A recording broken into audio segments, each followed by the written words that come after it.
जेव्हा तुम्ही lipid profile हे टेस्ट करता लॅबमध्ये, तर त्यामध्ये 5 घटक असतात. मी अनिरुद्ध पवार, मी heart and vascular super speciality हॉस्पिटल्समध्ये कन्सल्टंट इंटरव्हेन्शनल कार्डिओलॉजिस्ट म्हणून कार्यरत आहे. एक म्हणजे टोटल कोलेस्ट्रॉल, दुसरं ट्रायग्लिसराइड्स, तिसरं लो डेन्सिटी लायपोप्रोटीन LDL ज्याला आपण बॅड कोलेस्ट्रॉल म्हणतो, चौथं HDL हाय डेन्सिटी लायपोप्रोटीन ज्याला आपण गुड कोलेस्ट्रॉल म्हणतो, आणि पाचवं म्हणजे नॉन HDL. तर ह्यामध्ये 3 महत्वाचे घटक म्हणजे LDL, ट्रायग्लिसराइड्स आणि नॉन HDL. तर हे LDL म्हणजे चरबीचे सूक्ष्म घटक असतात जे रक्तवाहिन्यांमध्ये डिपॉझिट होतात. जेवढं रक्तातलं प्रमाण जास्त तेवढं हे LDL डिपॉझिशन जास्त. अशा वेळी काय होतं, तर हे फॅटी स्ट्रीक्स बनतात, म्हणजे रक्तवाहिन्यांमध्ये एक कोलेस्ट्रॉलचा प्लाग बनतो. सुरुवातीला त्याच्यामुळे रक्तप्रवाहात अडथळा येत नाही, पण जर ह्याला वेळीच रोखलं नाही किंवा जर रक्तातलं LDLचं प्रमाण नियंत्रित केलं नाही तर हे डिपॉझिशन वाढत जातं,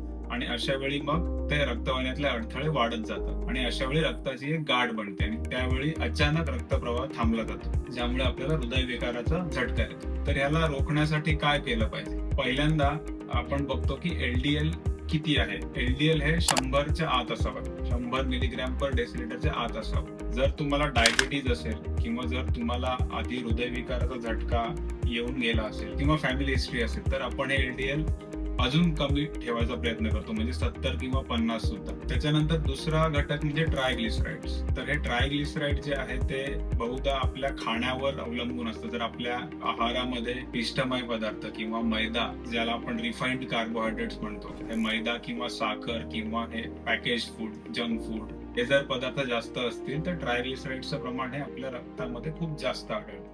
आणि HDL हे गुड कोलेस्ट्रॉल आहे, तर ते सहसा आपल्या व्यायामाने वाढतं. आहार चांगला असेल तर ते वाढतं. HDL वाढवण्यासाठी सहसा आपण औषधोपचार देत नाही, कारण त्या औषधांचे बऱ्याचदा साईड इफेक्ट्स खूप जास्त असतात. आपल्याकडे कोलेस्ट्रॉल कंट्रोलसाठी 3 गोष्टी असतात. पहिलं म्हणजे नियमित व्यायाम, चांगला आहार, आणि ह्याने कंट्रोल होत नसेल तर मेडिसिन्स. आता आपण दुसऱ्या एका कोलेस्ट्रॉल टेस्ट बद्दल बोलूया, त्याच्यामध्ये आपण ॲपोलायपोप्रोटीन A1 आणि ॲपोलायपोप्रोटीन B असे 2 घटक बघतो. तर गोंधळून जाऊ नका, हे ॲपोलायपोप्रोटीन्स हे HDL आणि LDL ह्याचाच एक प्रोटीन घटक आहे. म्हणजे ॲपोलायपोप्रोटीन A1 हे HDL मध्ये असतं, जे कोलेस्ट्रॉल बाकी अवयवांपासून लिव्हरकडे आणण्याचं काम करतं, आणि ॲपोलायपोप्रोटीन B हे LDLचा भाग असतं, जे कोलेस्ट्रॉल जे आहे ते बाकी अवयवांमध्ये किंवा रक्तवाहिन्यांमध्ये पसरवण्याचं काम करतं. थोडक्यात ॲपोलायपोप्रोटीन A1 ज्याला आपण गुड कोलेस्ट्रॉल म्हणू शकतो. आणि तिसरी एक कोलेस्ट्रॉल टेस्ट आपण क्वचितच बघतो, ती म्हणजे लायपोप्रोटीन स्मॉल a LPA. तर हे सुद्धा खूप धोकादायक आहे, LDL एवढंच धोकादायक आहे, आणि हे जेनेटिकली डिटरमाइंड असतं, म्हणजे हे जेनेटिक्स ठरवतं की तुमचं लायपोप्रोटीन A किती असेल. तर हे ह्याचं प्रमाण रक्तामध्ये 30 मिलीग्रॅम पर डेसिलिटर पेक्षा कमी असावं. आता सध्या आपल्याकडे लायपोप्रोटीन A कमी करण्यासाठी औषधोपचार नाहीयेत, संशोधन चालू आहे, पण जेव्हा हे खूप जास्त असेल तेव्हा आपण बाकी रिस्क फॅक्टर्स जे आहेत म्हणजे LDL ते आपण कमीत कमी ठेवण्याचा प्रयत्न करतो.